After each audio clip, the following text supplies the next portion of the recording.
En el libro de Primera de Pedro 1:20, que lo habíamos citado. Le damos la bienvenida a la hermana Nuri.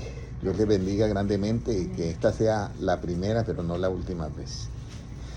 Bueno, vamos a leer en el libro de Primera de Pedro 1:20. Esto es bien importante porque Primera de Pedro 1:20 nos dice la palabra de Dios lo siguiente, ¿ya? De Pedro 1:20. Primera de Pedro 1:20, si lo puede leer hermano Gilmar. ¿Qué es lo que yo debo de entender primero para poder leer la Biblia o las Escrituras? ¿Ya? ¿Qué debo yo de entender? ¿Cómo nos dice? ¿No? Sí, segunda de Pedro 1:20. Sí. Segunda, creo que es segunda de Pedro. 1:20. Entendiendo primero esto, que ninguna profecía de la Escritura es de interpretación privada. Oye, mire, esto es lo primero que debemos de entender, que ninguna escritura es de interpretación, ¿qué? Privada. Ahora, ¿por qué no es de interpretación privada, hermana Nuri? O hermana Ivonne. Porque si yo doy mi punto de vista, pues puedo dar mis opiniones según mi cultura, si yo soy asiático, si yo soy hispano, si soy japonés, puedo hablar de acuerdo a mi cultura, o si soy árabe, puedo hablar de mi cultura. Entonces, por eso no podemos dar nuestro punto de vista, o sea, interpretar la Biblia privadamente, que es dar nuestro punto de vista. Además, dice la Biblia, dice el apóstol Pablo, dice, ya no vivo yo, mas Cristo vive en mí. Y si yo ya no vivo, entonces, ¿dónde quedaron mis puntos de vista? Porque ya no vivo, ya no hay punto de vista. Entonces, mis puntos de vista están en lo relativo. En la casa, yo quiero que esa pared sea blanca, la esposa dice, yo quiero que sea verdecita. ¿Sí me entiendes? Ahí siguen los puntos de vista, en el trabajo y todo eso, ahí seguimos con los puntos de vista. La clave es cuando yo llego a Cristo y voy a leer la Biblia, ya no puedo dar mis puntos de vista, porque precisamente la palabra tengo que recibirla como salió de los labios de Cristo. Por eso Jesucristo dice, ir por todo el mundo y predicar el evangelio ¿a qué? A toda criatura. Nunca dijo, ir y predique la opinión que usted tenga del evangelio. Nunca dijo, vaya y predique el concepto, vaya y predique esto. Y ahí es donde viene una cantidad de cosas que debemos de tener mucho cuidado, sobre todo en este tiempo, porque a veces por los puntos de vista pues salen unas ideas bastante equivocadas y puede la persona perder el arrebatamiento, más que todo el arrebatamiento, ¿ya? Pero las demás cosas que usted vea en las iglesias, que ve esto y ve lo otro, nosotros tenemos que enmarcarlo en que el camino de los justos es como la luz de la aurora que va en aumento hasta que el día es ¿qué? Perfecto. Entonces vamos a mirarlo así, que están en crecimiento, porque también yo estoy en crecimiento, todos estamos en crecimiento. Entonces lo miramos así y de esa manera nosotros vamos a amar a nuestros hermanos, porque ese es el mandamiento que dice. Amarás a tu prójimo como a ti mismo. Entonces, todos tienen faltas, todos tienen errores, entonces esa paciencia de nosotros nos lleva a salvar ¿qué? Nuestras almas. Por eso Jesucristo dice, o no sé quién es el apóstol Pablo, o Jesucristo, el apóstol Pablo, dice, con vuestra paciencia ganaréis ¿qué? Vuestras almas. Y Jesucristo, Pedro le dice, si un hermano te ofende, ¿cuántas veces yo debo perdonarlo? Y Pedro dice, 7. Pero no, 70 veces 7. Y 70 veces 7 es coger el número 7 y escribirlo 70 veces. Eso me dio a mí como quinquillones o septellones, y yo me puse a hacer la cuenta que yo perdonando cada segundo de mi vida, cada segundo, yo perdono cada segundo, o sea, 60 veces en un minuto, y que yo viviera 100 años, no llego ni a la tercera parte de ese número, imagínense. O sea que el perdón tiene que estar continuamente. Y el martes teníamos una enseñanza sobre eso, sobre el perdón, porque es que precisamente el evangelio, Jesucristo dijo, yo he venido a buscar y a salvar lo que se había ¿qué? Perdido. Y si yo voy a condenar lo que está perdido, entonces ¿cómo voy a rescatar? Entonces se me acaba el trabajo ya. ¿Correcto? ¿Hasta ahí entendido? Sí. Bueno, ahora, como ya hemos entendido esto, entendiendo primero eso, que ninguna escritura de interpretación privada, entonces vamos a lo siguiente. Cada iglesia dice tener la verdad. ¿Usted acuerda? No, mi iglesia es la verdadera. Mi iglesia es la verdad. Entonces, ¿qué es la verdad? Uno dice, pues Jesucristo es la verdad. O sea, todo lo que es verdad Jesucristo, la persona puede decir, sí, todo lo que es verdad Jesucristo. Esta es una silla, ¿eso es verdad? Sí. Entonces, ¿eso es Jesucristo? No. Entonces, ¿qué es la verdad? Entonces hay verdades relativas y hay verdades absolutas. En la Biblia no encontramos la palabra absoluta, pero encontramos, dice, y cuando venga el Espíritu de verdad, Él os guiará ¿a qué? A toda la verdad. Esa toda verdad es la verdad absoluta. Entonces voy a poner un ejemplo para cuando nosotros leemos la verdad de la Biblia y nos enfrentamos en conferencias a hablar sobre las verdades relativas, porque todos tenemos derecho de opinar. Todos tenemos derecho de opinar cuando no se tiene el conocimiento, pues, de la mente de Cristo. Y es aceptable porque lo estamos viendo nosotros, que es en el procedimiento de que todos los hermanos están en proceso de ¿qué? De crecimiento. Entonces no podemos exigirle a alguien que venga a actuar igual como nosotros, porque es imposible. Pero sí podemos nosotros enseñar. Entonces hay algo muy claro en la palabra de Dios, que Jesucristo es el único hombre que dice: yo soy el camino, la verdad y la vida. Pero vamos a distinguir las dos verdades, la verdad que está en la Biblia y las verdades que están en el Antiguo Testamento, las relativas. Usted sabe que en el Antiguo Testamento habían cosas que cambiaron. Se decía de una manera y luego Moisés dijo: bueno, vamos a hacer de esta manera. Y fueron cambios porque era una verdad relativa. Las verdades relativas cambian. Entonces yo siempre pongo aquí, a los hermanos ya saben el ejemplo que yo pongo. Si nos vamos en una máquina del tiempo y nos encontramos con Cristóbal Colón y le preguntamos cuánto gastó él desde allá donde salió de Europa aquí a América, él va a decir en su tiempo, en su conocimiento y en su ciencia, que eran los barcos de vela, va a decir 6 meses. Y si va uno ahorita en un crucero de los que hay, va a decir 12 días o 10 días. Y si va uno en un avión jet, va a decir 12 horas. Y si es un avión supersónico, va a decir 3 horas. Ninguno de esos 4 está ¿qué? Mintiendo, están diciendo la verdad. Pero esas verdades son diferentes. Exacto, de diferente tiempo, de diferente ciencia, de diferente pensamiento, de diferente todo. Entonces, está ahí. Cuando yo estaba haciendo las conferencias con mis compañeros de filosofía y letras que estábamos estudiando con el profesor Jaime Zuleta Marín en el Colegio Nacional, entonces yo sabía que el último que tenía el último dato era el que ganaba la conferencia. Yo me di cuenta desde el comienzo. Entonces, si nosotros vamos ahorita, vamos con la hermana Nure de Cristóbal Colón, este viaje que usted gasta 6 meses en una nave, nosotros lo hacemos en 3 horas. Él va a decir imposible. Pero un piloto del ejército de un avión supersónico lo hace en 3 horas y en menos. Pero él va a decir imposible. Entonces, esas son las verdades que son relativas. Y poner de acuerdo a Cristóbal Colón con los demás va a ser casi misión imposible. Porque él va a decir, no conoce, toca demostrarle que existe esa nave para que, oye, yo no sabía que en 3 horas y ya estoy acá en América. Entonces esas verdades esa es la verdad relativa, en este caso del viaje es subjetiva porque no la podemos tocar. Pero yo le digo, esta es una verdad relativa, la mesa. En Nuri, esta mesa está diseñada para 14 sillas, sí, 14 sillas, y es blanca, hagámosla para 20 y de color blanco.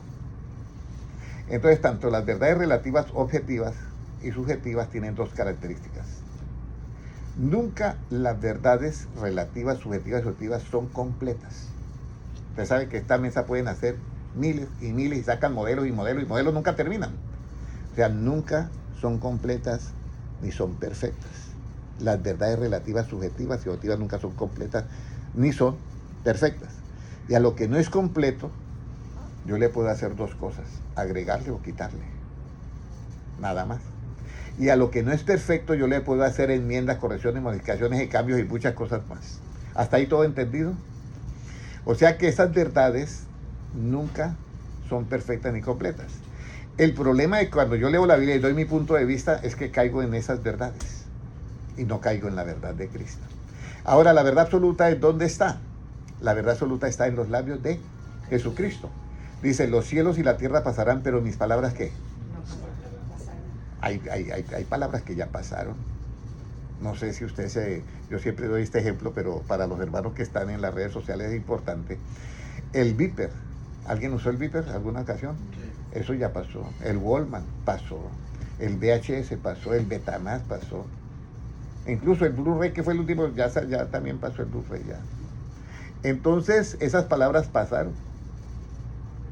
Pero Jesucristo comenzó a predicar el Evangelio desde el año, vamos a aproximado 30.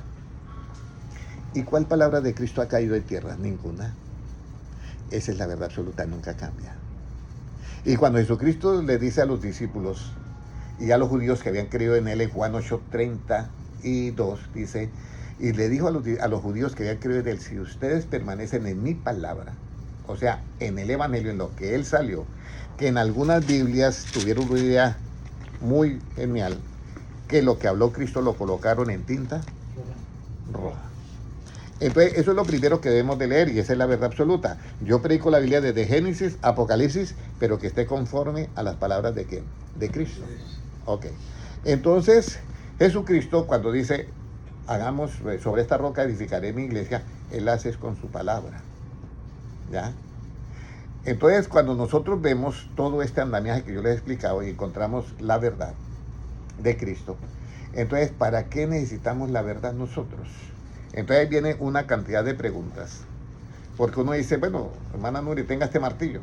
Bueno, ¿y esto para qué? ¿Para cortar qué? Entonces usted ya sabe que el martillo es para golpear los tacos, sacar las tachuelas, lo que sea. Lo mismo, la verdad, ¿para qué la necesitamos? La verdad, tanto relativas como la absoluta, la necesitamos para hacer el juicio. Un juicio. Vamos a mirar, en los juzgados está el juez. Y dice, ese grupo de allá hicieron tal fraude bancario. Y entonces nos llevan, y Nuri, usted sabe, nada, yo no, nunca, nada, y todos inocentes. Y el juez, por no tener la verdad, hace el juicio. Da el veredicto, da la sentencia y da la condena sin tener la verdad que comete. Injusticia, ¿cierto? Ya vamos entendiendo el andamiaje de todo esto. Entonces comete injusticia. Entonces la verdad relativa y subjetiva sirve para esa clase de juicio.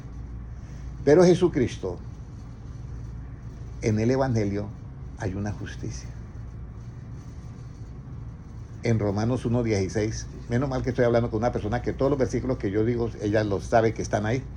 Dice, porque en el Evangelio la justicia de Dios se revela ¿qué? Por fe y para fe, como está escrito, el justo por la fe ¿qué? Vivirá.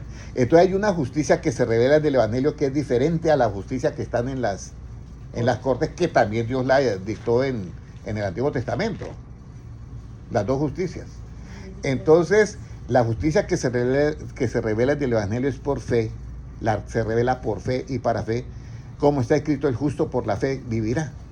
Entonces, en esa justicia no hay condenación, porque es que Jesucristo vino a buscar y a salvar lo que se había perdido. Entonces nosotros, por no tener claro estos dos conceptos, a veces los pastores, y yo cometí esos errores también, juzgamos a las personas sin misericordia. Y a veces las botan de las iglesias por problemas, ¿sí? Entonces ahí es donde viene la contradicción. Predicamos que debemos de perdonar, pero no lo practicamos. Entonces aquí es donde viene hasta dónde yo me identifico con Jesucristo y hasta dónde yo me identifico con los puntos de vista de cada iglesia que no está de acuerdo con el Evangelio de Cristo. Entonces lo que Cristo quiere no es que crezcan las congregaciones en cantidad, sino que su palabra sea la que crezca en ti y more en abundancia, como dice Colosenses, que more las palabras de Cristo en abundancia. Colosenses 2:17 creo que es. Vamos a leer, miren, porque es muy importante esto, que las palabras de Cristo moren en nosotros en abundancia, las palabras de Cristo. Colosenses. Miremos a ver, yo lo tengo acá, pero todavía no he empezado la enseñanza, pero vamos a mirar. Colosenses 3:16. Colosenses 3:16, mira lo que dice. La palabra de Cristo more en abundancia en vosotros, enseñándoos y exhortándoos unos a otros en toda sabiduría, cantando con gracia en vuestros corazones al Señor, con salmos e himnos y cánticos espirituales. Entonces, la palabra, diré lo que dice, las palabras de Cristo, o sea, el Evangelio, more en abundancia ¿en quiénes? En nosotros, ¿ya? Enseñándoos y exhortándoos unos a otros en toda, ¿qué? Sabiduría. Ese versículo tan famoso. ¿Cuál es el principio de la sabiduría? El temor de Jehová, ¿cierto? Sí lo ha escuchado, hermana. Y uno dice, ¿Y qué es el temor de Jehová? Porque todos llegamos ahí, el temor de Jehová. Pero para entender el temor de Jehová hay ¿cuántos pasos? Hay 8 pasos. Y cuando yo entiendo el temor de Jehová, todo esto está en Proverbios capítulo 2, versículo del 1 al 5. Cuando yo entiendo el temor de Jehová, ¿qué hallo? El conocimiento de Dios. ¿Y el conocimiento de Dios qué es? La inteligencia. Eso es Proverbios 9, 10. ¿Y la inteligencia, cuál es el efecto de la inteligencia? Apartarse del mal. Jod 28, 28. Así es que nosotros debemos de tener nuestra mente. Bienvenida, hermana Nuri, a la mente de Cristo. Y mi deseo es que usted la adquiera totalmente, porque Él vendrá a tomarse así mismo. Entonces, ahora sí empezamos nuestro estudio. No sé si me hizo falta algo, hermano Gilmar. No me hizo falta nada. Entonces vamos a comenzar nuestro estudio, y es el peligro del cristiano en este siglo. ¿Cuál es el peligro del cristiano en este siglo? Y vamos a mirar en quiénes se manifestará lo falso. En quiénes se manifiesta lo falso. Mateo 24, 24. Mateo 24, 24. ¿En quiénes se manifiesta lo falso? Ya. Mateo 24, 24. ¿Qué nos dice? 24, 24. Mateo 24, 24. ¿Qué nos dice? Porque se levantarán falsos cristos y falsos profetas y harán grandes señales y prodigios de tal manera que engañarán, si fuere posible, aún a los escogidos. Mira, esta es una de las frases de Jesucristo, faltando como una semana para ser crucificado. Mirad que nadie os engaña. Comienza en el capítulo 24, en el versículo 3. Mirad que nadie os engaña. Y luego en el versículo 24 dice, porque se levantarán falsos ¿qué? Falsos cristos. Significa falsos ¿qué? Ungidos. Falsos ungidos. Y falsos ¿qué?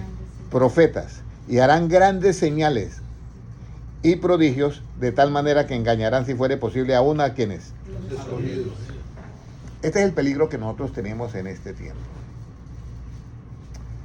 Y desafortunadamente las iglesias han sido blanco de esto.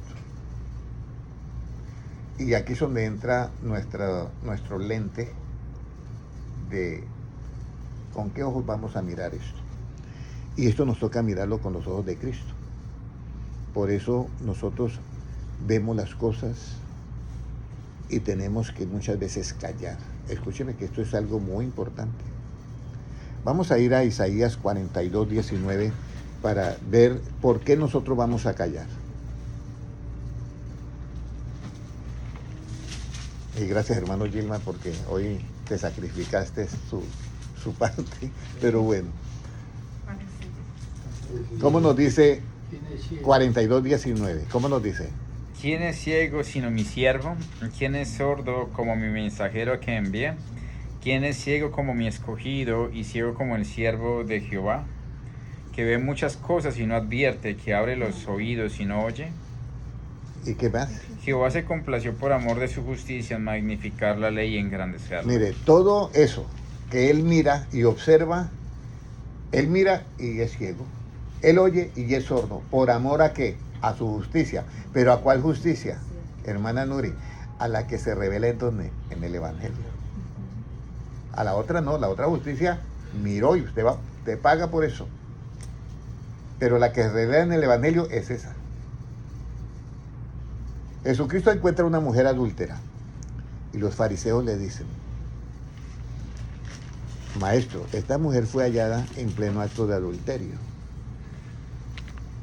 Y la ley de Moisés manda que debe morir, ¿qué? Apedreada. Y Jesucristo dice en Mateo 5:20, yo no he venido a abrogar la ley, sino a cumplirla. Entonces Jesucristo no les presta atención al comienzo. Y como, bueno, ¿qué dices? La mujer fue allá en pleno adulterio y debe morir apedreada. Y Jesucristo estaba escribiendo en tierra. Y dice, bueno, si alguno está limpio de pecado, lance la primera piedra. Y se van todos. ¿Ya? Entonces, esa es la actitud que nosotros debemos de tener frente a algo que hay dentro de las iglesias, que a veces se forman chismes. Entonces, nuestra actitud frente a esos, nosotros debemos de actuar conforme nuestro Maestro, que es Cristo. alguien me viene a mí a decir algo, entonces yo, bueno, que esté limpio de pecado, que lance la primera piedra. Por eso es que dice, perdonándoos unos a otros. Porque es que ahí es donde está la clave de todo. No alcahuetear el pecado, que es diferente.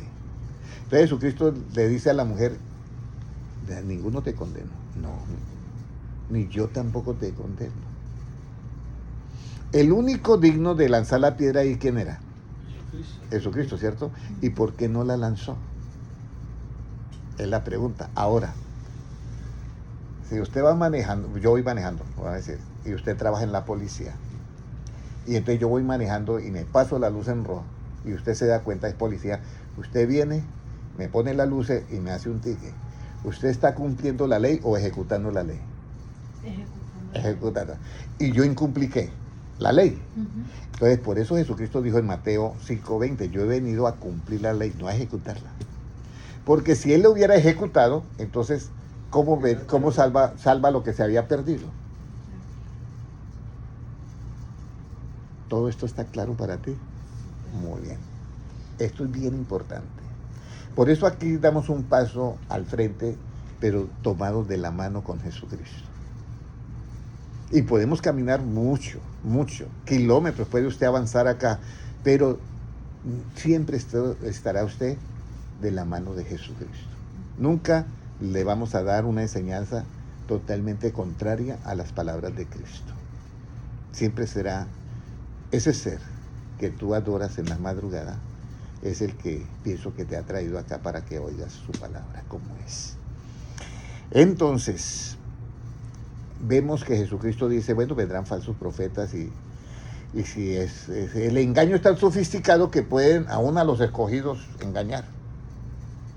¿De dónde viene la falsedad? De esos falsos cristos. ¿De dónde nace eso? ¿De dónde nace esa falsedad de falso Cristo y falso profeta? ¿De dónde nace eso? Salmo 119, 118. Ahorita estoy combinando una enseñanza pasada con esta para que los hermanos... ¿De dónde nace la falsedad, hermano José? De la moral o material al dinero. Hermano Francisco, ¿de dónde nace la falsedad? Bueno, vamos a leer. Sí. Salmo 119, 118. Mire de dónde nace la falsedad. Oyaste a todos los que se desvían de tus estatutos, porque su astucia es falsedad. Mire, la astucia es ¿qué? Falsedad. La astucia. De ahí nace, de la astucia es la falsedad. Y según Génesis 3:1, ¿quién era el ser más astuto de los que Dios creó, pero después se dañó? Porque Dios no creó, esto es también algo que hay que saberlo explicar. Dios hizo al querubín protector que perfecto, era en todos sus caminos, pero él tenía libre albedrío. Y como un juez que sabe que es secuestro, un juez sabe que es robo, un juez sabe que es todos los males, el juez lo sabe, porque tiene que saberlo para poder juzgar, pero él no lo practica. Lo mismo, los ángeles en el cielo todos sabían lo bueno y lo malo, pero ellos no lo practicaban. Pero cuando el querubín protector quiso ser igual a Dios, cometió una injusticia. ¿Por qué una injusticia? Por eso dicen, mi pueblo fue destruido porque le faltó ¿qué? Conocimiento. No alabanza. Nosotros en alabanza en toda la iglesia estamos sobrados. Luces, humo, ¿qué más pedimos? Estamos sobrados en la alabanza, buena música y todo. Pero el pueblo de Dios perece por falta de ¿qué? De conocimiento. Ese versículo ustedes lo han oído, ¿cierto? Mi pueblo perece por falta de conocimiento. Entonces, ahí nosotros vemos que el querubín protector se le olvidó un versículo, Isaías 42:10. Él dijo, yo voy a subir a lo alto y voy a hacer un trono al lado del trono y seré también un Dios. Y se olvidó de Isaías 42:10 que dice, vosotros sois mis testigos, dice Jehová, y quiero que sepan algo, que antes de mí no fue formado Dios, ni lo será ¿qué? Después de mí. Entonces, si usted llega a la eternidad con este conocimiento de que antes de Dios no fue formado ningún otro Dios, y después de Dios no fue formado otro Dios, usted va a estar por toda la eternidad en la presencia de Dios. Pero si no llevamos eso, se puede revelar algún ángel, porque eso pasó. El querubín protector, ¿y a cuántos ángeles engañó? La tercera parte del cielo la trajo. ¿Con qué? con la cola, dice, de las estrellas. Y según la Biblia, Isaías, la cola es ¿qué? 44:6 es. 44:6. Antes de mí no fue formado Dios. No, ese es 42:10 creo. Vamos a ver. Ese es 43:10. 43:10, exactamente. Puede leerlo para que nosotros lo escuchemos. Vosotros sois mis testigos, dice Jehová, y mi siervo que yo escogí, para que me conozcáis y creáis y entendéis que yo mismo soy. Antes de mí no fue formado Dios, ni lo será después de mí. Entonces, eso tenemos que tenerlo ahí clarito. Antes de mí no fue formado Dios, ni después de mí, lo dice Dios. Está hablando ahí Jehová. Ahora, ¿de dónde viene la falsedad? ¿Recuerda? De la astucia, ¿cierto? ¿Quién era el astuto en el huerto del Edén? Satanás. Por eso hay muchos que dicen, no, es que Satanás es inteligente. Satanás no tiene ni un milímetro, ni un átomo, ni un astro, que es la medida más pequeña, de inteligencia. ¿Por qué? Porque según la Biblia dice que la inteligencia es apartarse del mal. Y Satanás no se aparta del mal. Él lo que tiene es astucia. Astucia. Y entonces esta falsedad nace de eso. Pero mi pregunta es, ¿cómo engaña Satanás en este tiempo?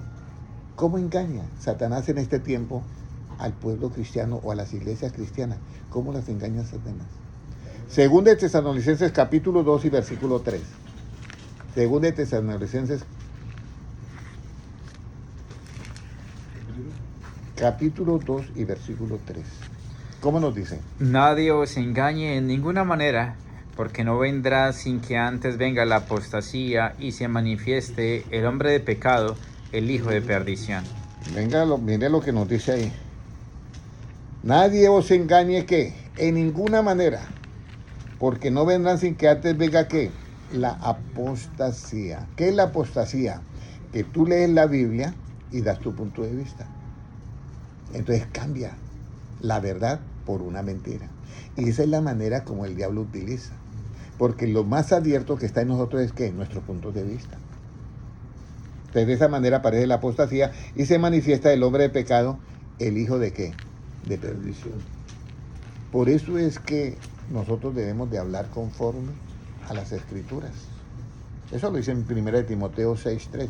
Si alguno enseña otra cosa y no se conforma a las sanas palabras de Jesucristo, el tal anda como Envanecido. Envanecido.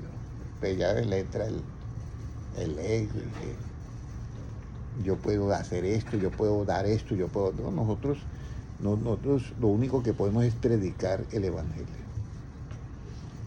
Pero debemos de predicarlo conforme a las palabras de Jesucristo que está en 1 Timoteo 6:3. Conforme a las sanas palabras de nuestro Señor Jesucristo debemos de enseñar, no mis puntos de vista. Hasta ahí todo claro, hermana Danue. Entonces ahí es donde nosotros vemos que aparece la apostasía, que es abandono de lo que dice la esencia de la Biblia. Y al mismo tiempo la persona, como hacen los soldados, que es lo que cuando abandonan desertan. ¿Cómo dicen? Desertar. Entonces tú desertas de esto y te vas por tu punto de vista y al mismo tiempo abandona lo que es el punto de vista de Cristo, dejas la mente de Cristo y te vas con tus puntos de vista. Ahí viene la apostasía. Y casi es imperceptible. Es imperceptible. Ahora, los puntos de vista sí los tenemos en los relativos, ¿sí? ¿Me entiendes? Los relativos, sí. Ahora, ¿qué hace la apostasía en el hombre de pecado o en el hijo de perdición? ¿Qué hace la apostasía en el hombre de pecado o el hijo de perdición? El versículo 4, por favor. El cual se opone y se levanta contra todo lo que se llama Dios o es objeto de culto, tanto que se sienta en el templo de Dios como Dios, haciéndose pasar por Dios. Mira, usted sabe que Pablo dice, o ignoráis que vuestros cuerpos son ¿qué? Templos del Espíritu Santo, ¿ya? Pero entonces ahora aquí entra algo, que viene esa idea, ese pensamiento, y entonces dice, el cual se opone y se levanta contra todo lo que se llama Dios. ¿Por qué se opone? Porque no está de acuerdo a la palabra. pero de todas maneras tiene un poder para hacer milagros y sanidades, porque ahí lo dice. Que harán grandes señales y prodigios, que se refiere a sanidad y todo eso, que aún a los escogidos los puede ¿qué? Engañar. Usted llega a una persona y sana un paralítico, pues usted no se convierte al suelo de uno. Y si a uno a los escogidos puede engañar. Pero dice acá, el cual se opone y se levanta contra todo lo que se llama que Dios, o es objeto de culto. ¿Por qué se opone? Porque comienza a predicar cosas que no son de acuerdo a lo que se llama, a lo que Dios mandó. Entonces se opone. ¿Y luego qué hace él? Se sienta en ¿dónde? En el templo. O sea, queda en tu mente, se sienta ahí. En el templo de Dios, ¿como qué? Como si fuera Dios. Esos pensamientos no son de Dios. Haciéndose pasar ¿por quién? Por Dios. Por Dios. Y aquí es donde vienen los problemas. Por eso el pueblo cristiano tiene que tener mucho conocimiento para no ser ¿qué? Destruido y engañado. Pero ¿cuál conocimiento tienen que saber? El de Cristo. Es el que tiene que saber el de Cristo. Porque si no tiene el de Cristo, va a ser engañado. Mire, un billete de 100 cuando llegan a los bancos y van a enseñar, no enseñan las mentiras, enseñan a conocer al verdadero. Porque billetes falsos hay millones. Entonces a mí no me interesa conocer las mañas de todas las mentiras, no. A mí me interesa conocer lo verdadero y de eso yo detecto ya lo que es falso. Usted y yo necesitamos conocer lo verdadero que es Cristo. Cómo Él habla, cómo Él piensa, cómo Él razona, cómo Él juzga. Porque si Cristo juzga de esa manera, ni yo te condeno. Eso sí, vete y no, ¿qué?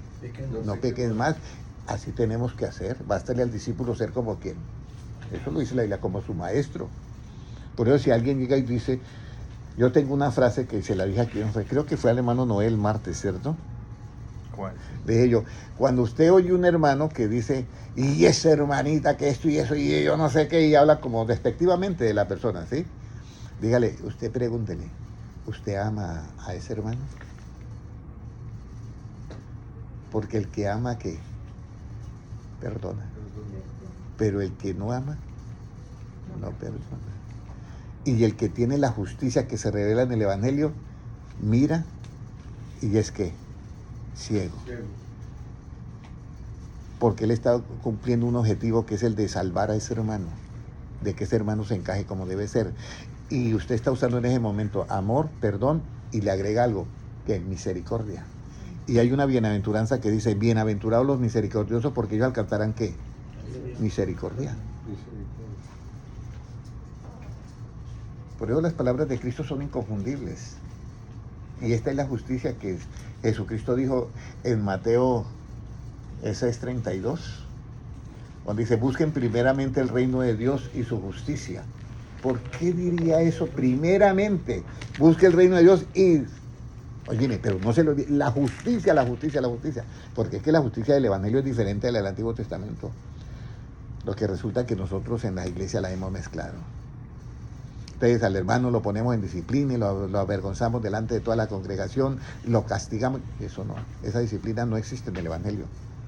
En el Evangelio la disciplina, que esa es la del Antiguo Testamento, la disciplina del Nuevo Testamento es que la disciplina que usted dice, yo a la hora que yo me despierto, yo me meto con Dios y hago esto, esa es la disciplina del Nuevo Testamento. Por eso la Biblia dice, someteos unos a otros ¿en qué? En el temor de Dios. Pero el temor de Dios, ¿qué es? Para yo entender el temor de Dios hay 8 pasos.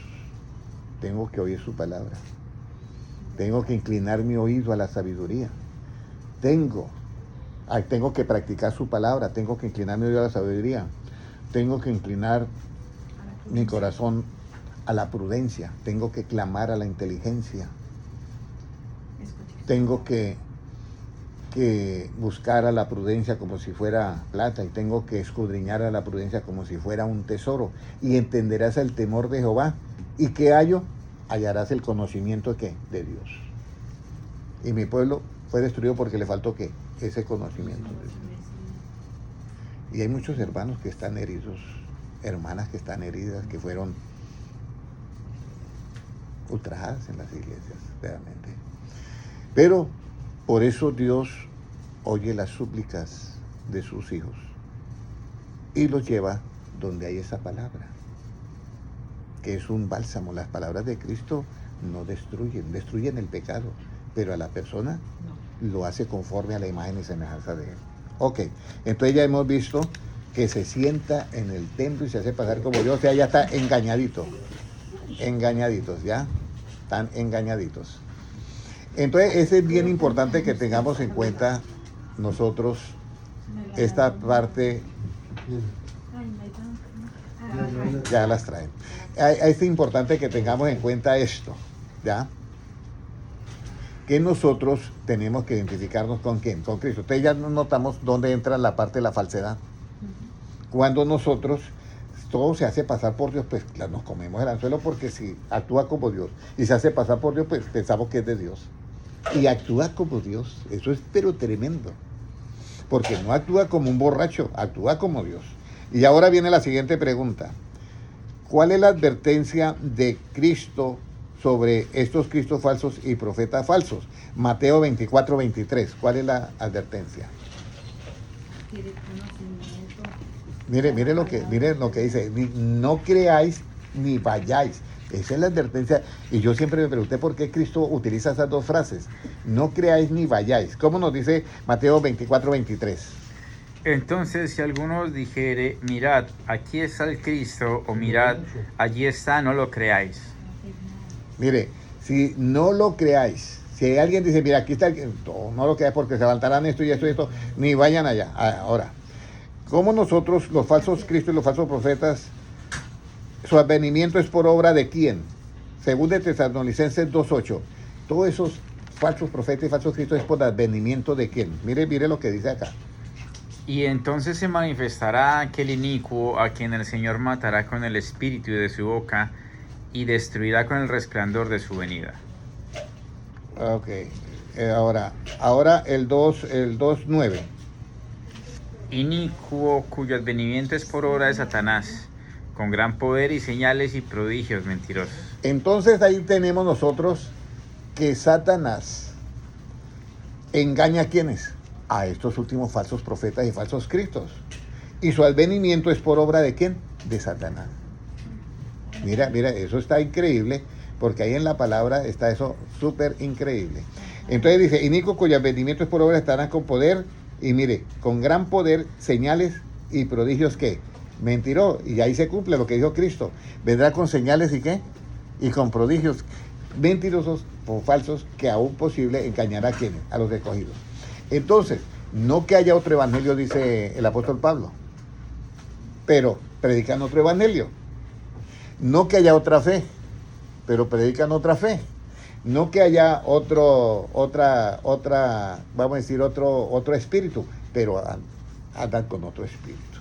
Ahora, ¿qué no reciben los que se pierden? Según el Tesalonicenses 2:10, y aquí volvemos al origen de la cosa. ¿Qué no reciben los que se pierden? Los que son ese advenimiento de todas estas cosas falsas, pero ¿qué es lo que no reciben? Segunda de 2:10, ¿qué dice?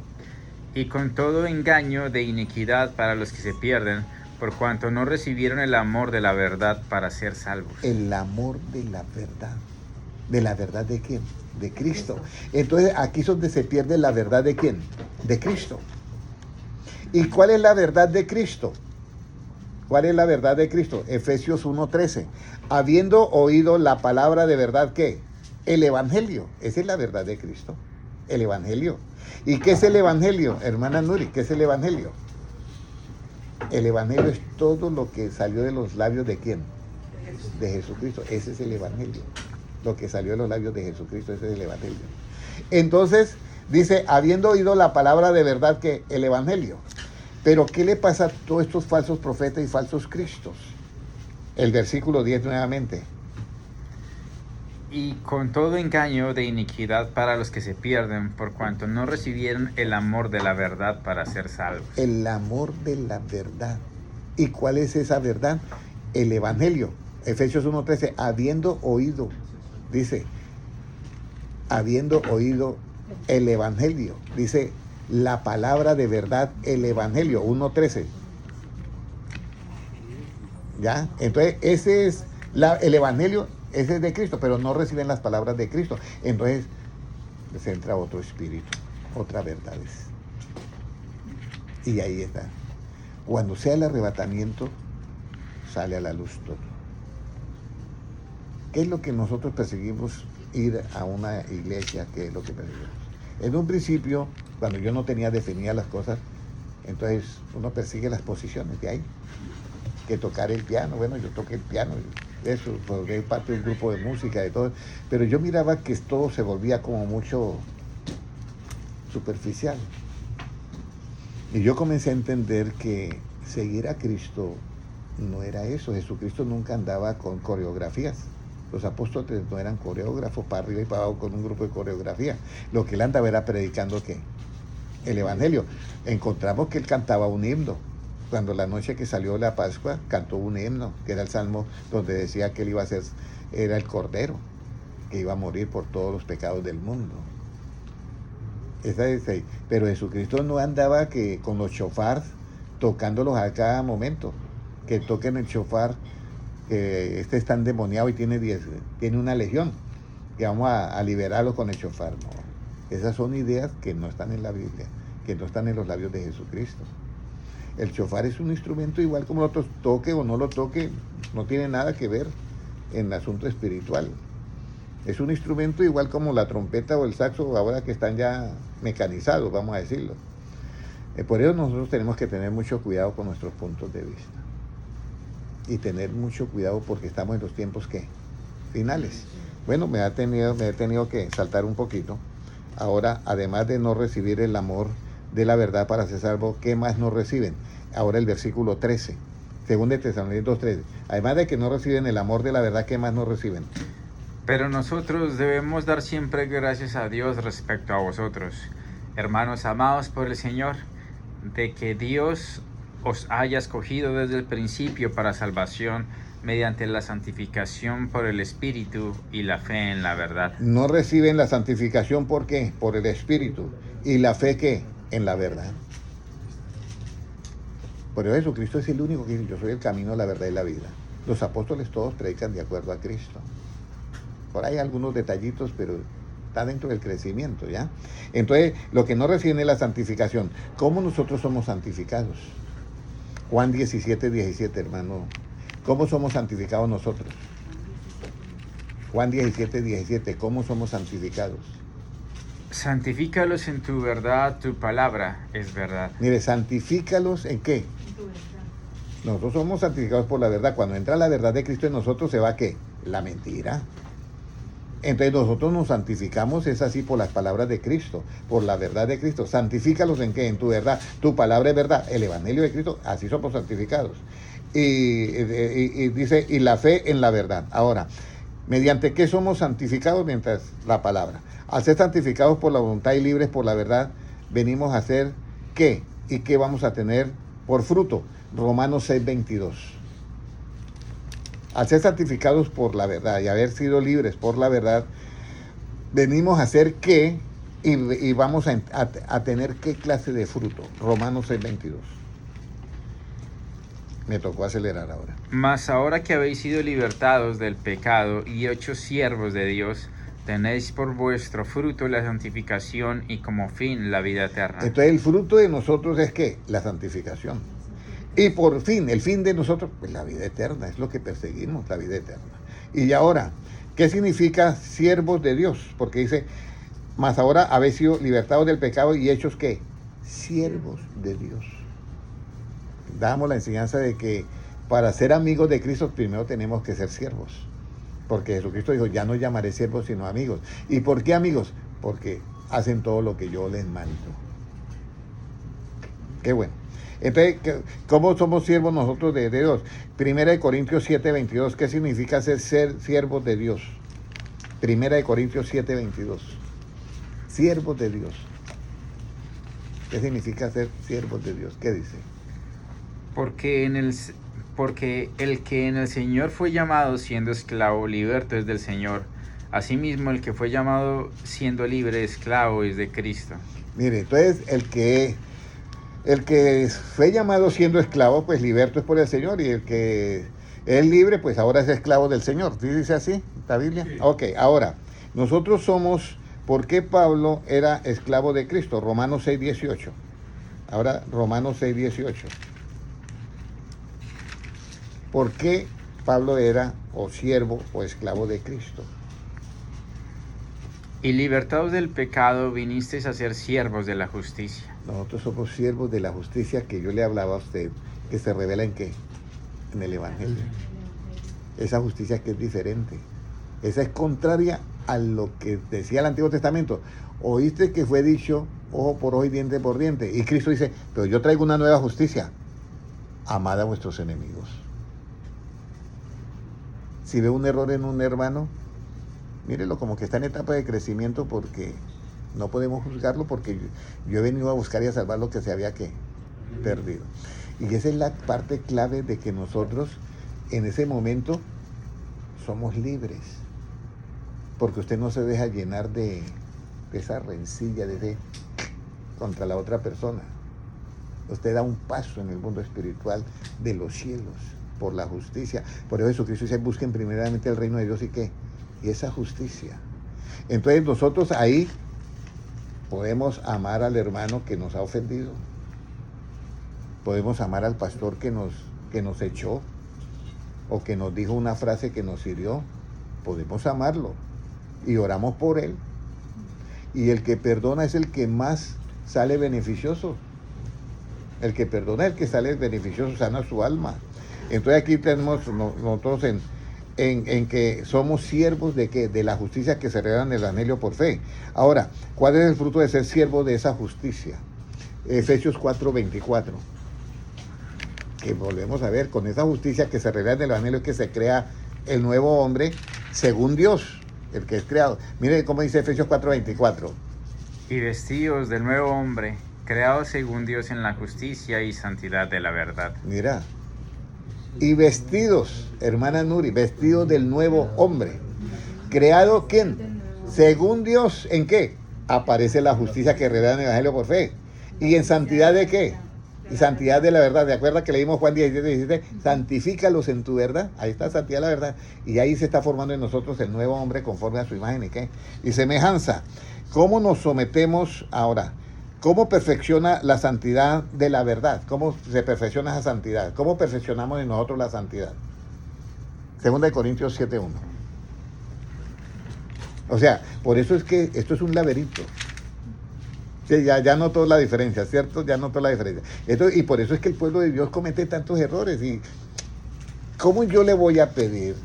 Voy a poner un ejemplo. ¿Por qué yo debo sentir misericordia con mis hermanos, con todos? Porque falta conocimiento.